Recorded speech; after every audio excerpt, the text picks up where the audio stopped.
People in the comments are gonna say that's not how you do it, that's not the right way, but this is Utah, this is how it's supposed to be.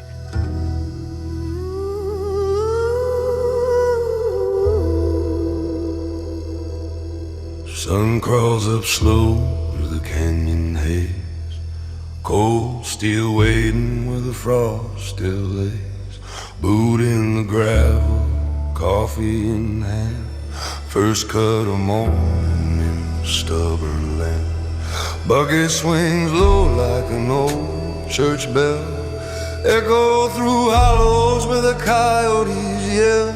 Some men pray and some men wait, some men dig through dirt and slate. There's a white truck parked by the cedar line, painted letters worn by time. John Ray Excavation on the door in red, where the hard ground breaks and the pipe runs fed.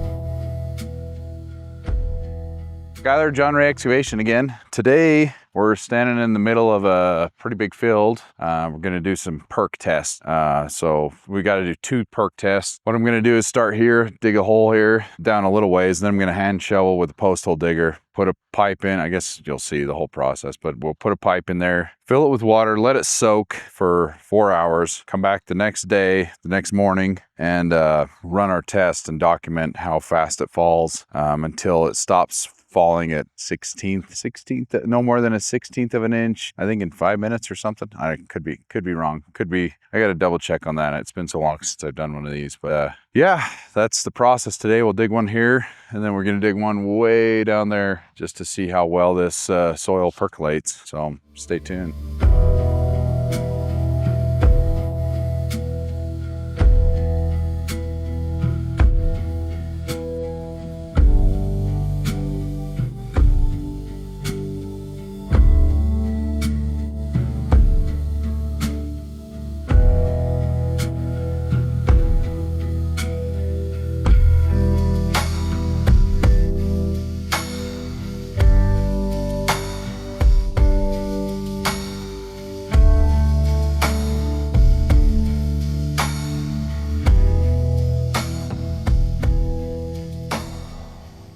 Okay, we got everything ready. So I dug down with my hoe. You don't really need to do that to do this, but dug down to a certain point and then stuck this pipe in there. It's got perforated holes. It's also got this little toilet float that comes up and shuts the water off. So when I'm soaking it, I can essentially put this in this barrel and it'll go to the bottom and it'll siphon, and that valve will keep it on and off when it's too full.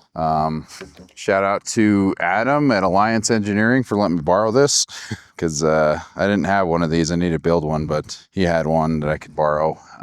Yeah, it's pretty cool little, clever design. It's got a little weight on here to keep that down in the barrel. Yeah, now I just got to put a couple inches of rock in the bottom of that, and this one's ready to test, and then I'll fill it with water. I'm not going to record me digging the other one because it's pretty redundant. It's exactly the same thing as I'm doing here, same depth, everything. So, all right, I'll show you when I fill it. Put this in there, siphon.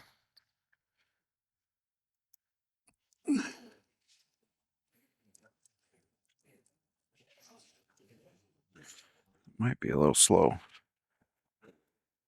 Okay, we got it filling up, almost full. Had a little bit of a leak on this back side of this, but I think I got it fixed. Once it gets up to that float, that'll be between the 12 and 18 inches. It's like 12 and 15 inches that we need. It's gonna take a minute.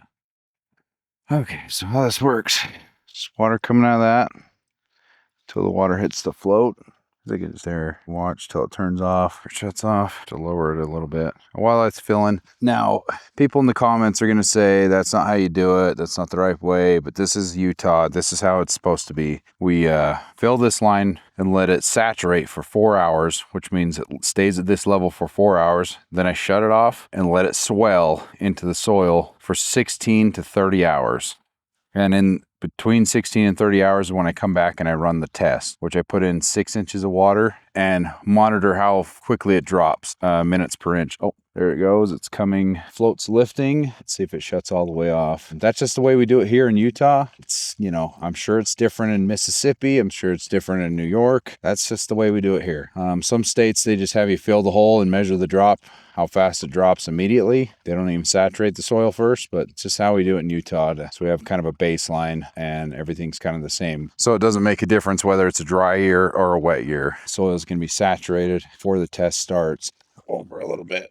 Valve should shut it off a couple seconds. And rules change from city to city, from county to county, from state to state. I'm sure everything's completely different in like say Nevada or whatever state, Colorado, Wyoming. I'm sure everybody does everything different. Anyways, when this shuts off, I'm going to put it on a time lapse and watch it keep kicking on and shutting off throughout the whole 4 hours. Anyways, I'm going to leave it to that right now.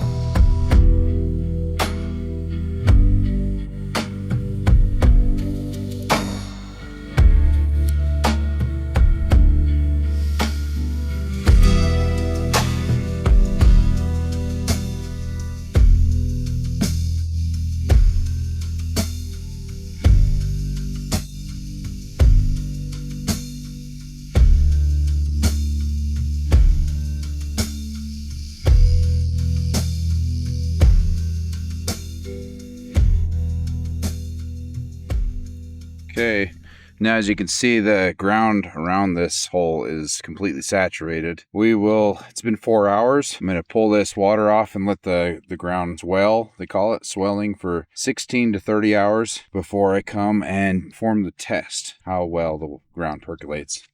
So, see you guys tomorrow. Okay, now it's the next day.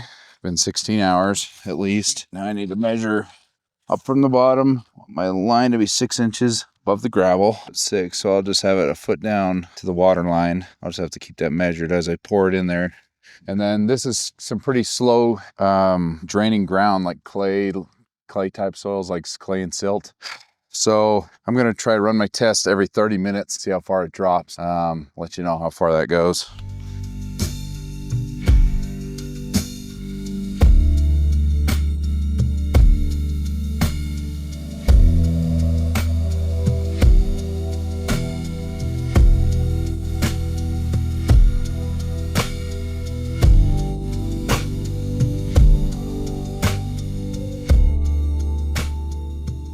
Okay, I don't know if you could tell what I was doing there, but I was measuring it. I decided to go every 30 minutes because it was dropping a little faster than I anticipated.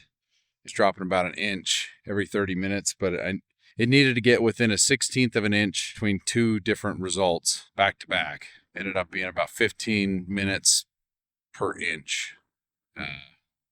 Is about how far it went down, so we'll have to calculate that. I think it's like 0.7, but yeah. I'll give my results to the health department and we're done with this one. I'll just backfill this and get out of here, clean up all my stuff.